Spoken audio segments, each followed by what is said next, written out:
I know sharing my experience will give some people hope. It will probably drag some people from depression and give them a new hope of life. I was born into a Muslim family, raised in a Muslim family. Permit me to tell you that it wasn't just ordinary Muslim family, a polygamous one at that, a polygamous home. So we have a large family. There was love at home. Everyone were growing up together. We love ourselves. But as a child, I'm this kind of girl that I can't really say my personality, this thing, like maybe I am choleric or whatever. But I noticed that I love being alone. Even in the midst of a large family, I enjoy my own privacy. I enjoy my own company. I can literally be in the house alone, reading, singing, doing all what God knows by myself in my room. But I knew that something wasn't right of the kind of life that we were living there. Not that we were doing something bad as it were, but because we live our life to chances. We just live our life as it comes. Nothing like, Christians go to church on Sunday, they hear the word of God that renew their mind for that week.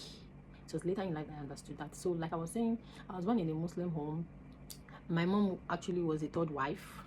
So you should know my number from my father's side. But from my mom's side, I happens to be the first daughter and the second child. So life was going on fine. I go to school like with my siblings. We attend private schools. We're not poor, and at the same time we were fine, and we're not that buoyant. So growing up, I don't like playing in school. Like after school hour, I'll just chill.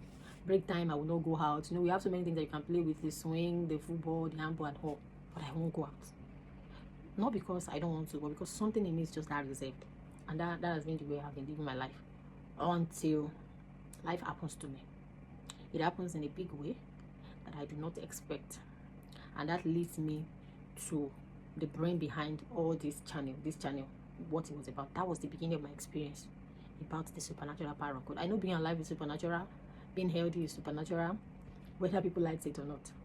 Living a godly life is even supernatural because it's a very difficult one for some people. So that was the beginning of my supernatural experience. What happened? How did I become a Christian? What was the journey of transitioning to a Christian being? Was it easy? No. Everything I'm going to be sharing on this channel.